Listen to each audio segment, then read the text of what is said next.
Welcome to the Wealthy Speaker Podcast, brought to you by the Wealthy Speaker School. This is the podcast dedicated to people who want to speak more as a way to build their income and grow their business. Hey, welcome everyone to the Wealthy Speaker Podcast. I'm your host, Jane Atkinson, and today we have Josh Linkner back. Thanks for returning to the show, Josh. My pleasure. Great to be with you as always. You know, I'm having you back on some very crazy circumstances. We are right in the thick of the COVID-19 crisis. We have not yet turned any kind of a quarter in terms of seeing numbers go down. Talk to us. This is actually March 19th. I'm not going to try to make these podcasts evergreen because I really want people to know that this is what we were doing in this moment. Tell us where you were in terms of your year and the fallout of everything that has happened in your business. Sure. Well, on the speaking front, as we've discussed before, I'm kind of a high volume speaker. I generally target between 100 and 120 dates per year. And we were pacing very well. In fact, we were significantly ahead in Q1. So we had a nice bit of a head start, which is helpful. But as you know, the entire world is obviously shut down. And when people are saying don't gather in more than groups of two, clearly, a multi-thousand person keynote event is not going to happen right now. Right. So I think it's given us all an opportunity to pause, to reflect. Obviously, most importantly, we need to be safe and healthy and get through this this epidemic as a community. But as you might imagine, like most speakers, the entire Q2 is basically shot. Right. I will say that most clients have been very supportive. They haven't been so much canceling outright. It's been more of a postponement or a reschedule. Right. We've been working very closely with our bureau partners who are our dear friends. So, look, we're going to get through this. It stinks for us all, but I'm optimistic about the future. So I'm thinking you're doing at least 10 engagements a month. And if you've seen like 3 or 4 months gone, everybody can do the math on that and recognize that, ouch, that's a punch in the gut. And I want to say, I feel for you.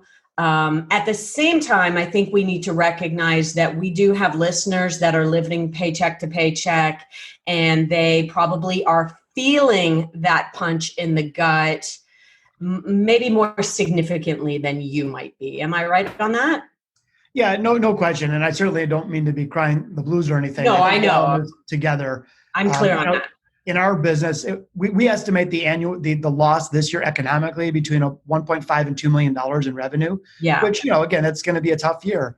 But I certainly didn't mean to imply that, because I know a lot of people are really struggling. And I'm thankful that at least here in the U.S., the government is stepping in with some very aggressive programs, but this is going to leave a mark for us all, not only in a health sense, but economically. Yeah. And I just wanted to acknowledge that, we get it, that there are people who might say, oh yeah, you sold your companies for a lot of money. I'm sure you're probably not worrying about when your next bill is coming due or anything like that. So I just wanted to put that out there. And I know you weren't crying the blues by any stretch. 1.5 to 2 is pretty significant. It's very significant. And I talk about what you're doing kind of in the meantime. Okay, so you've had events mostly postponed. What percentage of those events would be bureau events versus direct events? Our business is about 70% bureau related. And I think that the cancellations, while I haven't looked at them exactly, or postponements are about the same mix. I'll tell you though, the way it's worked most of the time is that most of the time we are, and this may be helpful for speakers out there that are still trying to negotiate and figure out how to handle a cancellation. Mm-hmm. Here's what we've recommended and what's gone like 95% of the time. What we do is we end the contract, and we request that the client pay in full, pay the bureau in full, contract is over. Even though we didn't deliver the service, they had reserved that date on the calendar. They're making the choice to cancel the event. They're obligated to pay, contract is done. Okay. Then obviously we're not trying to hurt our clients or anyone. We then issue a new contract where we give a free speech essentially to that client to be used sometime in the next 13 months at a mutually agreeable date.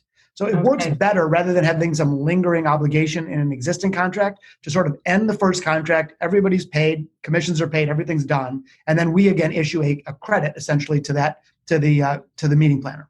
And that makes so much sense to me, because those of you who are heavily bureau booked had no cash flow when all of this went down. You weren't getting deposits like if you would on a direct piece of business. You would have at least 50% of that money in hand, whereas the bureau was kind of holding all the money in escrow for you. And I think that this is a very smart and wise kind of proactive move. Have you received any pushback from the clients or the bureaus on this? Very little, very little. And I'll tell you why I like this better. First of all, I do think, unfortunately, that there may be some businesses that don't make it through this process. And if a bureau, for some reason, wasn't doing, and by the way, I think most do the right thing, to be clear. In any industry, there are a very small number of bad actors. Most bureaus, especially the more established ones, are wonderful, honest, high integrity people. But technically, as you point out, what they're supposed to do is take a deposit, and often they've been paid for the whole speech, hold it in escrow, which they cannot touch, and then release those fees upon services being rendered. Right. However, not everybody does that, to be clear. They should, but not everybody does. Some people use those deposits as their own working cash flow, and they're sort of commingling funds. The problem is if that bureau gets behind and they can't survive, your money is gone. So I just like this. It's better for everybody. It really protects everyone you. Paid, and then issue a free speech. You're the first person I've heard talk about this. And I actually worked for a bureau that 3 or 4 years after I left went bankrupt, Josh. And I looked at the list of creditors and it upset me very much. How many speakers. And so please know, we're not saying if you work with bureaus, you need to be really nervous right now. But I do like this idea, Josh, of canceling the contract, getting paid in full, and then moving forward with kind of an IOU on the books for that client that you're going to go ahead and do it. And I think that this is also having people really look at their bureau direct ratio. I also think it's having people really look at their own contracts. How am I protecting myself so that if this situation, and force majeure, nobody can really control what's going on right now, but how am I protecting myself? I think that you're protecting yourself quite nicely right there. Well, thank you. One other quick point on the bureaus, because I've seen in some of the like Facebook groups that speakers, there's been almost a pouncing, and it's this us versus them thing. And I just would, personally would love to dispel that. Most of the bureau people, as mentioned, are wonderful, honorable people I know personally, and they're trying to do the right thing. My suggestion for speakers is now is not the time for infighting or bickering or feeling that it's you versus them. Now is the time to rally together in solidarity in our industry and to support those partnerships and work very closely with those bureaus who are facing the exact same things that we speakers are, and try to work through this. This is a great opportunity. Adversity can build deep relationships and friendships. And if you do the right thing now, if you support those relationships instead of test them, I think we're going to come out stronger as a result. And it's unfortunate that some speakers are taking a different approach, that they're feeling very threatened. So it's almost like they're becoming combative with their bureau partners. And I would recommend the opposite. Yeah. And we do have to recognize that everybody is hurting right now. And I think sometimes there are things that happen that are very much fear-based. And I don't think you and I want to operate from that place. And I agree with you, collaborate. Now's the time for collaboration. And not just between you and the bureau, but you and the bureau and the client. Let's collaborate and figure out a way to make this work. So my question for you, in the meantime, while you're waiting for those postponed events, and I have a feeling that your calendar is going to be a situation on the opposite end. We're going to have a bottleneck with them. I think they're even going to have a hard time finding places to have their meetings because there's going to be a bottleneck there as well. But you're going to be booked for some of them. And that also is a good reason to get you out from under the contract. That's very smart on your part, by the way. Are you doing some virtual work in the meantime? I think one engagement was rescheduled virtually. And one thing, I'll just share my own opinion. Not everyone's entitled to their own opinion. Sure. Many bureaus and speakers say, okay, it's all shut down. Let's immediately push the virtual product. And I don't mean to be negative. I'm the most optimistic person you'll meet, but sure. I don't know that the world just automatically shifts into doing Zoom-based events. Here's why. Think about the reason why a keynote speaker is generally hired. Mm-hmm. Yeah, it's certainly about their content and educating and training people, for sure. But maybe that's 10% of it or 15% of it. more often than not, it's way bigger than we as speakers. UBS is holding their big annual event, and they're bringing in 1,500 people from around the world. And their goal is to connect people when they don't often see face-to-face. Maybe they're entertaining clients or partners. Maybe it's an opportunity for the board and leadership to interact with the average person in the company. Yep. So it's way more important than just training those people on our particular subject matter. So they're not going to just say, hey, instead of spending 50 grand on my keynote speaker, why don't I just have you do a Zoom thing? And it's just, that's not the reason that we're being hired in the first place. Yeah. So I don't mean to be negative, and I do think there will be some replacement from digital and virtual meetings. Most often, I don't think it's a replacement. And so I'm more thinking about how do we get through this period, emerge stronger afterward, because I think it will, if anything, it will reaffirm how important it is for us to be in the same room face to face as we all feel the pain of being isolated. I think that's the way it's going to go, much more than doing virtual. I agree with you 100%. It's more like a Band-Aid, okay? I think what I would have been recommending to my clients is, okay, you have a date, it's been postponed, we now have the new date on the book.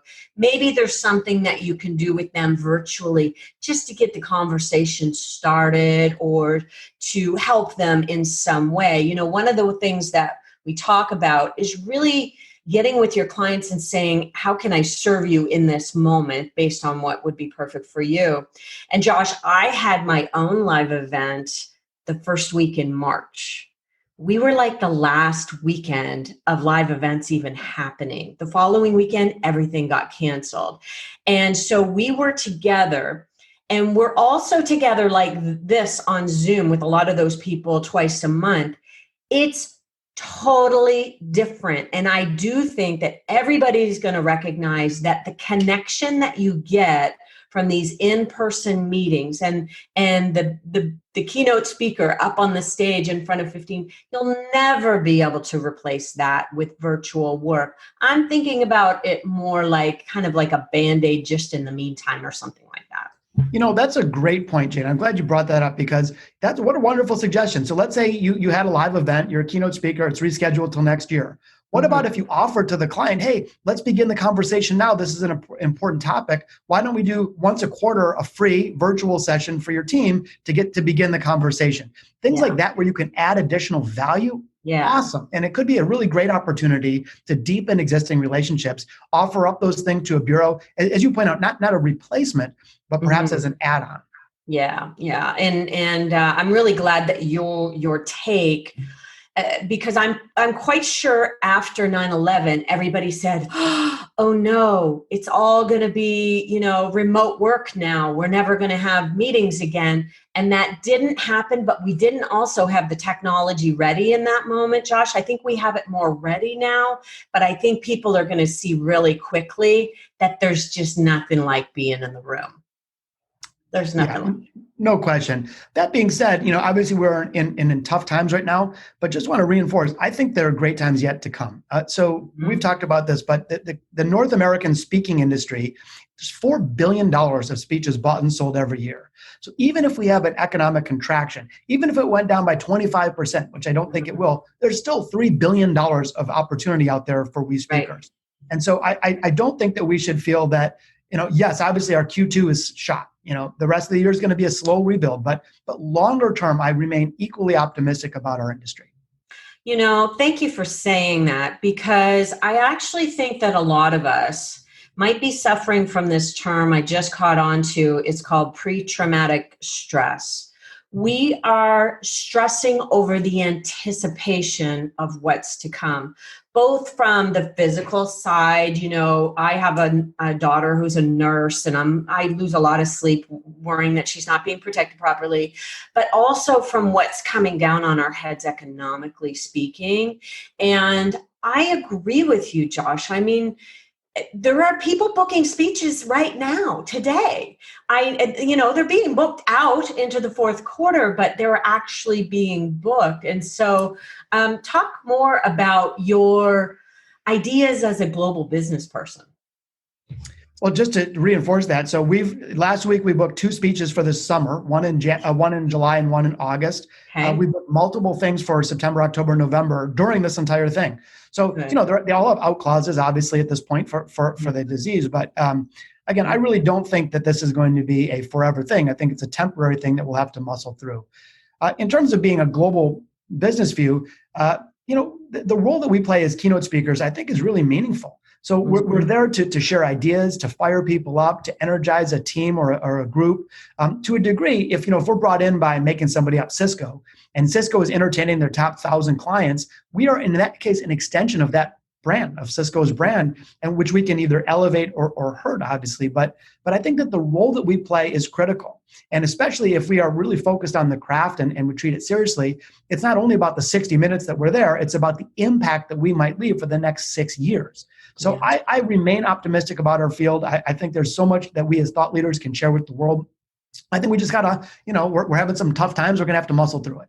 Yeah, we are for sure. Talk about your live event, because I'm scheduled to come and see one of your 3-Ring Circus live events for speakers. I think it's scheduled for June. Is everything, you and I are doing our own events, and this has rocked us as well from that level. Talk about, is everything all systems go until you hear something later on, or what's the plan? It's funny you mentioned your event. So we did our last one on March 3rd. And worked great. And then not only that week I had 6 keynotes in addition to our live event. The next week I did my last one since everything canceled. So I spoke the Tuesday after that, which was like March 10th or something. And then it all shut down.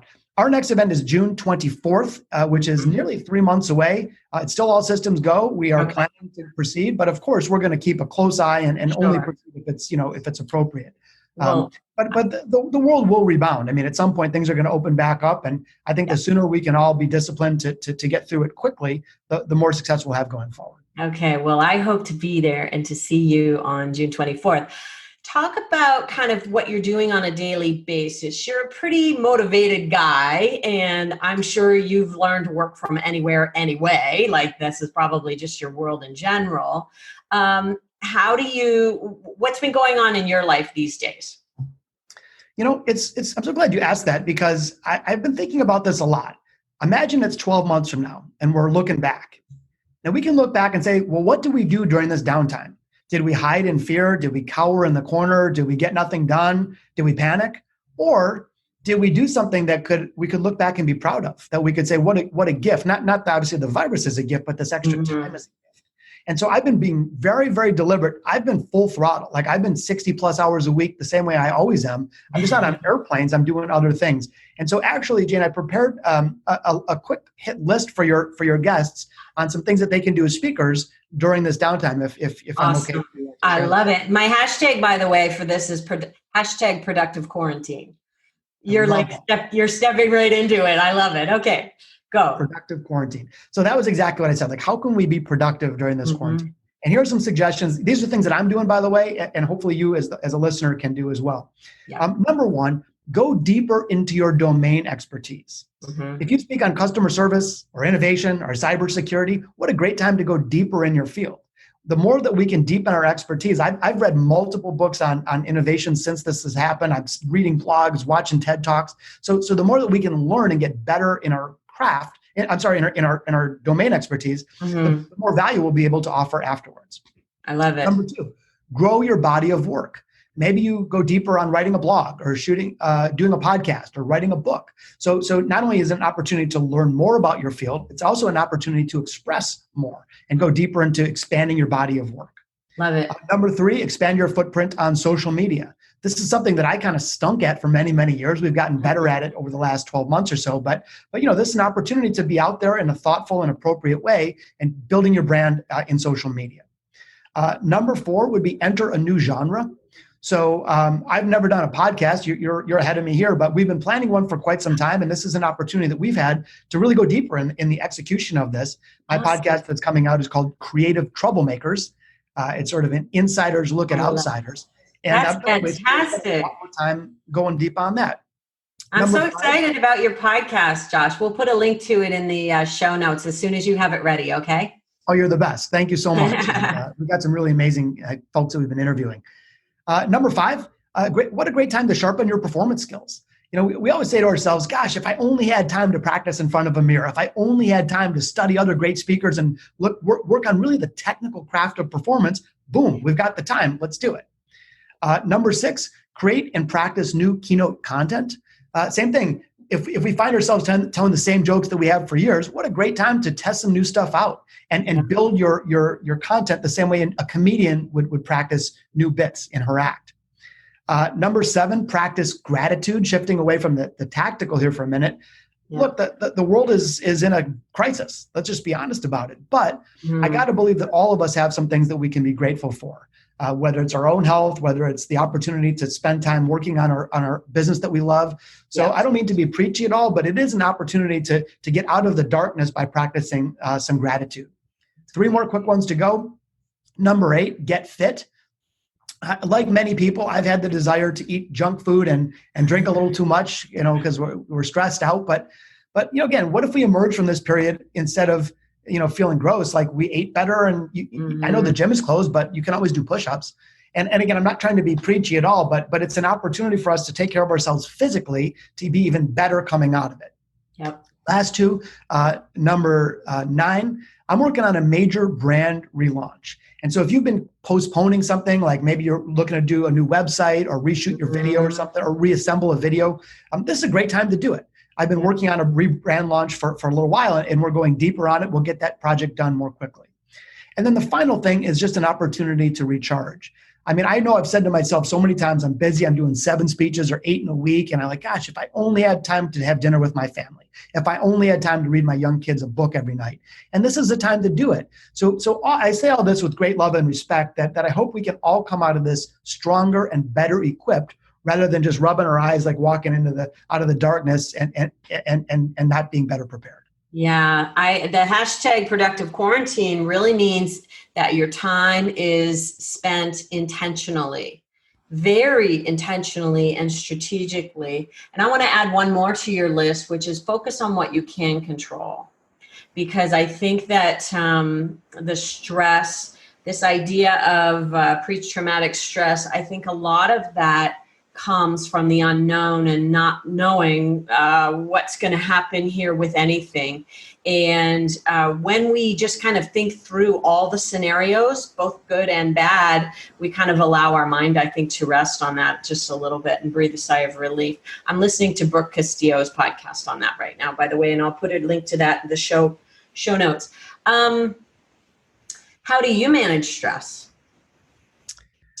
Well, it's a good question. I don't know that I have necessarily a lot of tactics. I practice a little morning ritual that my buddy Neil Pashrika, a wonderful speaker, had taught me, where I just take a couple minutes and ask 3 questions every morning. What am I grateful for?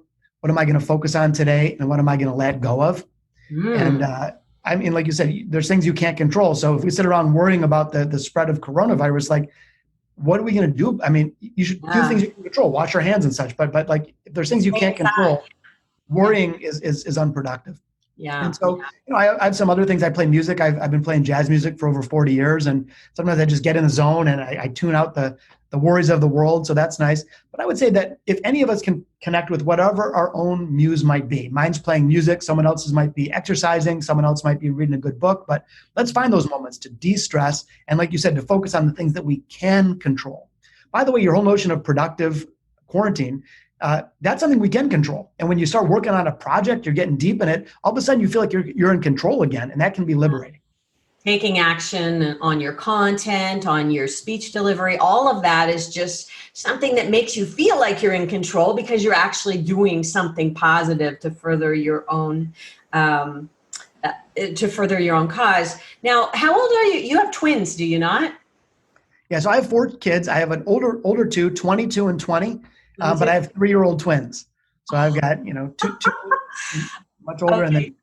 And then so they must help you relax and de-stress a little bit. Just rolling around on the floor with 3-year-olds has got to do something for the psyche, right? Rest and relax. Apparently you've never been with 3-year-old twins. Oh, no, I was thinking about rolling around on the floor. I don't know why I said that, but... I'm just kidding. Yeah, they're a wonderful gift. And really what more than anything is they put it in perspective. You're looking at these imaginative little faces and you realize, like, we're going to get through this. And these guys, they ground me and I'm so grateful for them and my wonderful wife, Tia. I can't express enough gratitude. Yeah, that's wonderful. Well, Josh, I want to say thank you so much for coming back on the show. I have really appreciated the angles that you've taken into, brought into your own way of dealing with this particular situation. And I'm going to put a link to our last show in the show notes, because when we get rocking and rolling again, you are going to want to keep that Josh Linkner podcast on replay, because we covered a lot of ground in that one. You went deep with so many great ideas. You have studied this profession like nobody I know, and therefore you have mastered it to such a degree. It's just been amazing to watch. Well, thank you. Although the one person that studied it as much or probably more than me is, of course, you. And thank you for your leadership in our industry. You're making such a huge difference. And I think we all owe a huge debt of gratitude to you and your continued leadership. Oh, thank you, Josh. Well, for those of you who are listening in, please let us know if you've been appreciating our podcast. We'd love for you to leave us a rating or a review. Make sure that you subscribe so you don't miss anything. And make sure that you check out Josh Linkner's new podcast. Tell us the name again. I love it. Creative Troublemakers. Creative Troublemakers. I love trouble in the title. I think that's a genius title, and I cannot wait to listen. And with that, we are going to say, see you soon, Wealthy Speakers. Bye for now, everyone. Hey, thanks for listening. If you've enjoyed our show, you'll want to come and visit us at the Wealthy Speaker School, where we provide a proven roadmap for building your dream business. Go to wealthyspeakerschool.com. And for show notes for today's podcast, head on over to speakerlauncher.com and click on podcast. I'll see you soon, Wealthy Speakers.